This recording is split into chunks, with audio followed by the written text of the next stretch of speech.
கோயம்புத்தூர்ல பார்த்தீங்கன்னா ஒரு 10 லட்சம் இல்லாமல் ஒரு சென்ட் வாங்க முடியாது. ஆமாம், அது உங்களுக்கே தெரியும். அது வச்சு நம்ம லோ பட்ஜெட்டில் நிறைய பேர் கேட்குறாங்க. 2 லட்சம் ரூபாய்க்கும் கம்மியாக ஒரு சென்ட்டோட விலை கொடுக்குறோம் அப்படின்னு சொல்லி தான் நம்மளை கூப்பிட்டுருக்காங்க. நம்ம வந்து 24 ஏக்கரில் போட்டிருக்கோம் அந்த சைட். நம்ம ரியல் வேலி ப்ரொமோட்டர் பண்ணுறோம். நம்மளுக்கு எல்லா பேரும் தெரியும். மெயின் ஏரியா வந்து அன்னூர். உங்களுக்கு சத்தியமங்கலம் மேட்டுப்பாளையம் போகிற ஹைவேல வந்து நியர்பை நம்ம சைட் இருக்கு மேடம்.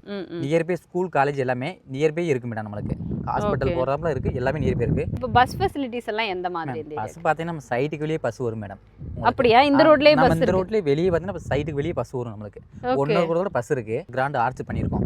அது போக சிசிடிவி கேமரா வச்சிருக்கோம் நம்ம சைட்டுக்குள்ள. சுற்றி பார்த்தீங்கன்னா நம்ம ஃபினிஷிங் போட்டிருக்கோம். 30 அடி தார் ரோடு போட்டிருக்கோம். சோலார் லைட் வந்து சைட்டு ஃபுல்லாக போட்டிருக்கோம். மரம் ஃபுல்லாக வச்சிருக்கோம் மேடம். பார்க் டெவலப் பண்ணியிருக்கோம். லோ பட்ஜெட்ல யாருமே டிடிபி அந்த ரெரா வாங்கியிருக்க மாட்டாங்க.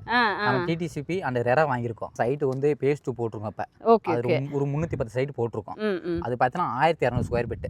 ஒரு சைட்டாவும் எடுத்துக்கலாம், இல்லை 2 சைட்டாவும் எடுத்துக்கலாம். 15 லட்சத்தில் ஒரு 1 பிஹெச்கே வீடு நல்லபடியாக கட்டி தந்துடலாம். ஒரு 1.5 லட்சம் இருந்தால் போதும் மேடம். 4 லட்சம் நம்ம பண்ணி தந்துடலாம். பிளாட்டே பார்த்தீங்கன்னா 5,50,000 ரூபாய்க்கு கொடுத்துட்டு இருக்காங்க. ஆனால் ஒரு இன்வெஸ்ட்மெண்ட் ஆஸ்பெக்ட்ல பார்க்கும்போது 100% ஒர்த்தான ஒரு லேஅவுட்டாக இருக்குங்க.